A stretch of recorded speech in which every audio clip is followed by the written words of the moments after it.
Bismillahirrahmanirrahim. Assalamualaikum warahmatullahi wabarakatuh. Alhamdulillahirabbil alamin. Asyhadu alla ilaha illallah wa asyhadu anna Muhammad Rasulullah. Allahumma sholli ala sayyidina Muhammad wa ala ali sayyidina Muhammad. La haula wala quwata illa billahil aliyyil azim. Ya awal ya akhir, ya mukni ya rozak ya syakur ya rahman ya rahim. Halo Bapak Ibu dan teman-teman semuanya yang lapang hati, lapang rizki. Salam hangat penuh cinta kasih. Jumpa lagi bersama saya Jotri di channel YouTube Energi Jotri. Dan seperti biasa, alangkah baiknya kita saling mendoakan. Semoga kita semua senantiasa semakin kuat, sehat, bahagia, berkelimpahan, sejahtera, dan semakin mulia.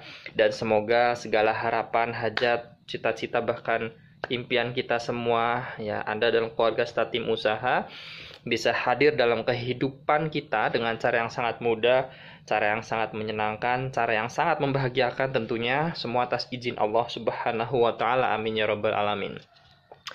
Ya, di video kali ini saya mau sharing aja, dan tidak bermaksud menggurui Anda, ya, juga tidak bermaksud ngajari atau keminter kemudian buat Anda keblinger, enggak.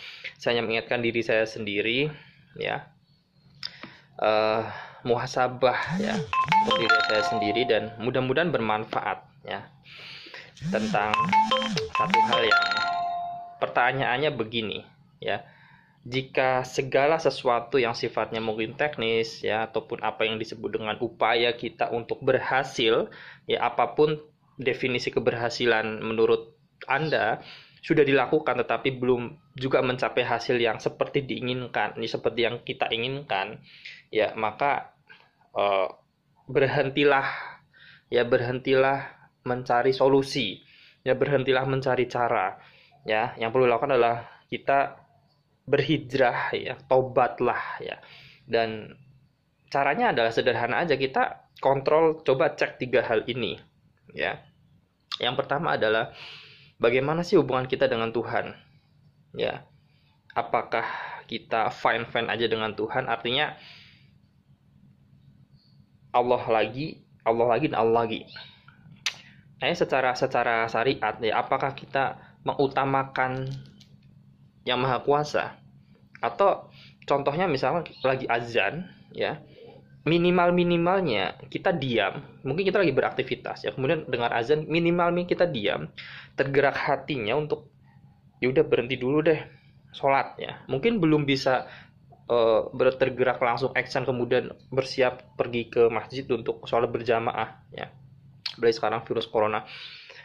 Tapi minimalnya Anda betul-betul menghayati azan itu, dan emang ini waktunya berhenti dulu dari kerjaan, ya, dan ya panggilan Tuhan diutamakan, kita sholat deh. Misalnya, jadi kajiannya luas banget, ya, kalau kita mau ngebahas ini, ya. Jadi cek dulu bagaimana hubungan kita dengan Tuhan, ya. Terus yang kedua adalah cek bagaimana sih hubungan kita dengan sesama, ya. Dalam hal ini lingkungan terkecil kita adalah keluarga kita, ya, orang tua kita, kemudian juga anak istri kita. Apakah fine atau apakah ada masalah? Ini kalau dikupas juga cukup banyak banget, ya. Masalah pasti ada, ya kan, tetapi bagaimana kita bisa melakukan pendekatan terhadap masalah tersebut, kita brainstorming, kita problem solving, ya kan, atas masalah itu gimana sih, ya. Itu yang perlu dijaga sebenarnya, energi bahagia, keyakinan kita, ya, dan cinta kasih kita, ya. Energi ini harus tetap dijaga ketika kita mengalami hal tersebut, ya. Jadi cek dulu. Setelah itu lingkaran terluar, mungkin sahabat, teman, rekan bisnis, dan sebagainya. Yang ketiga yang perlu kita cek adalah hubungan kita dengan diri kita sendiri, komunikasi kita dengan diri kita sendiri, ya. Bagaimana kita membangun citra diri, bagaimana kita setiap pagi bangun mengkondisikan diri untuk tetap semangat dan tetap positif, ya. Jadi itu 3 hal, ya, 3 hal yang mesti kita cek ketika kita merasa bahwa kita ini udah upaya gila-gilaan ya, tetapi kenapa hasilnya belum maksimal seperti yang diinginkan? Banyak faktor, tapi pendekatan ya, modeling pendekatan yang paling bisa, yang efektif dan kami sering lakukan adalah cek hablum minallahnya, hubungan kita dengan Tuhan, cek hablum minannas, dari lingkungan terkecil, hubungan kita dengan keluarga, dengan anak istri, dengan tim ya kan, dengan mentor, bahkan dengan coach ya, baru lingkungan terluarnya ya, kemudian hubungan kita dengan diri kita sendiri, komunikasi kita dengan diri kita sendiri. Garis besarnya itu. Saya pernah mengalami masa-masa seperti di mana ya namanya hidup ya, ujian ya, bahkan orang yang sudah sangat saya percaya ya, menjadi pelatih bisnis saya, bahkan istimati hidup bareng, mangan gak mangan sama-sama, kemudian hanya berselisih satu tembok saja dia bisa menjelekkan saya kepada orang yang saya sayangi dan sebagainya dan seterusnya ya. Kemudian kita udah kerja sama cukup lama, kemudian di-cut tanpa sesuatu ya, dan luar biasa lah. Itu saya udah alami, ditipu di sana sini dan sebagainya, udah makan garam lah ya. Tapi semua itu saya jadikan sebagai feedback bahwa ini bagian dari rencana Tuhan terbaik untuk hidup kami, untuk bisa lebih baik lagi dalam segala aspek hidup dan kehidupan ya.